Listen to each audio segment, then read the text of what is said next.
Bismillahirrahmanirrahim. Assalamualaikum warahmatullahi wabarakatuh. Iya, Bapak dan Ibu, bicara masalah khodam, ya. Khodam bukan kodam. Kalau kodam itu komando daerah militer, ya. Kalau khodam itu lain, ya. Khodam itu adalah pembantu yang sering dikaitkan dengan jin, malaikat, atau makhluk-makhluk Allah lain. Ya, baik. Bapak dan Ibu.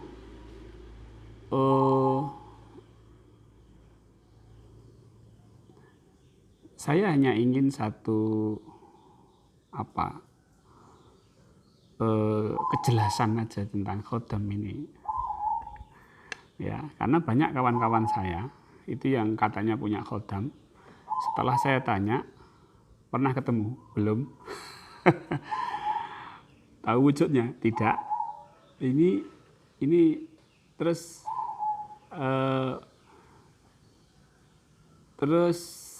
bagaimana dia tahu kalau dirinya itu punya pembantu yang namanya khodam? Ya, baik. Tentunya kita harus ada buktinya, gitu ya. Bukti bahwa kalau kita punya khodam, ya buktinya apa gitu. Alasan reasoning atau alasannya itu apa kalau kita punya khodam kan gitu.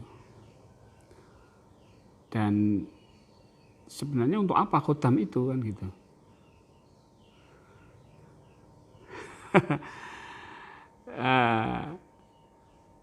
Mungkin dari kita, dari penonton, pemirsa semua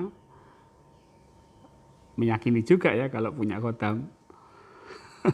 Mungkin dulunya pernah atau sekarang pun masih mengamalkan amalan-amalan yang katanya dengan amalan itu yang dibaca setiap pagi atau setiap sore atau berapa kali dalam sehari itu untuk memberi makan khodam atau mengaktifasi khodam agar khodamnya bisa aktif gitu ya. Oke. Sekarang kenapa amalan-amalan yang bacaan-bacaan tentang sholawat, bacaan-bacaan Quran, wiridan-wiridan yang memuji Allah, kenapa itu hanya untuk khodam? Tidak untuk misalnya sholawat mendoakan Kanjeng Nabi misalnya. Atau kalau wirid ya untuk memuji Allah. Atau cuplikan-cuplikan di dalam ayat-ayat Al-Quran, kenapa itu tidak menjadi petunjuk dalam hidup? Jadi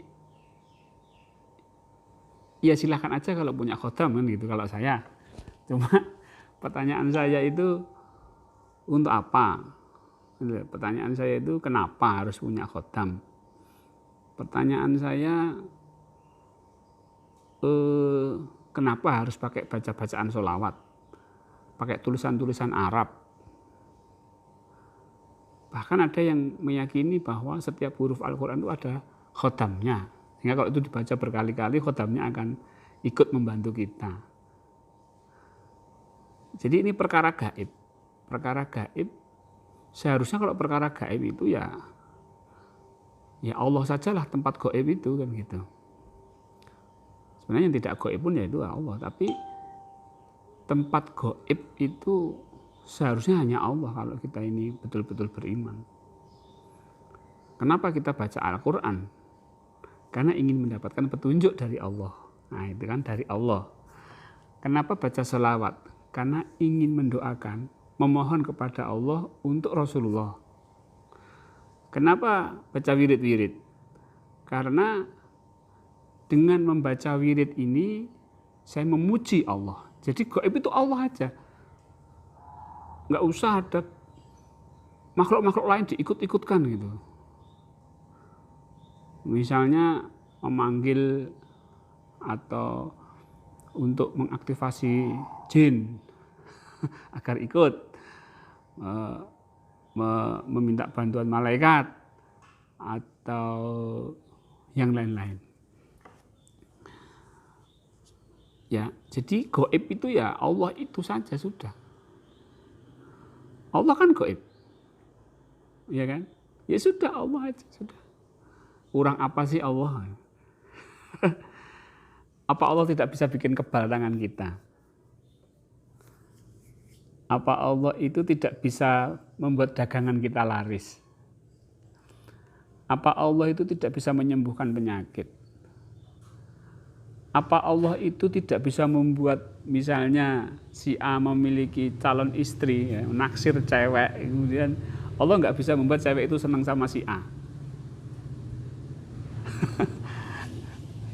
Kenapa sih harus pakai ilmu semar mesem ya, jaran goyang atau yang lain untuk hanya ingin mendapatkan kasih sayangnya seorang perempuan?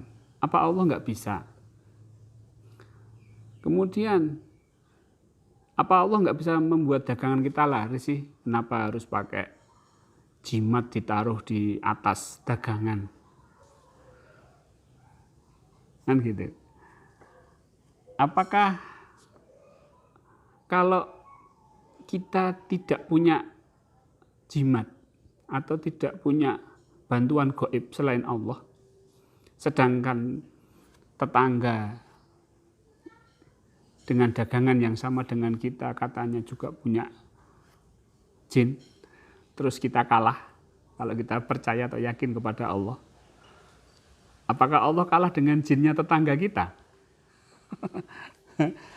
Itu tanyakan. Kenapa kita harus minta jimat kepada yang katanya orang pintar? Bahkan kepada ustadz, ke kiai, hanya untuk minta sebuah amalan yang digunakan untuk penglarisan. Ya kalau doa enggak apa-apa didoakan, Pak Ustadz, Pak Kiai, Habib saya minta doa dagangan saya biar laris, enggak apa-apa, doanya minta ke Allah. Tapi kalau sudah pakai jimat, kalau sudah pakai wiridan-wiridan yang tujuannya untuk penglarisan, nah ini yang perlu dipertanyakan. Kenapa sih harus yakin kepada jin, kepada jimat, kepada wiridan-wiridan, kepada khodam kalau masih ada Allah? Masih ada Allah, ya terus selamanya ada Allah. Baik Bapak Ibu. Jadi mari kita sama-sama mulai nalar kita dipakai. Ya, nalar kita dipakai. Logika kita dipakai. Khodam sama Allah kira-kira lebih kuat mana? Itu salah satu nalar yang harus kita pakai. Kita baca iyyaka na'budu wa iyyaka nasta'in, tapi kalau masih percaya bahwa khodam atau jin itu bisa membantu kita, lah di mana Allah? Jangan mengatakan bahwa jin itu diperintah oleh Allah membantu kita. Itu memang begitu, tapi kenapa kita yang lebih yakin kepada jinnya daripada Allah? Kenapa kita tidak minta ke Allah tapi malah minta jin? Jadi ini masalah bahaya Bapak Ibu. Keimanan. Ketika kita syirik, itulah dosa besar. Kita tidak zina. Tidak zina. Tidak riba. Tapi percaya dengan khodam, minta bantuan khodam,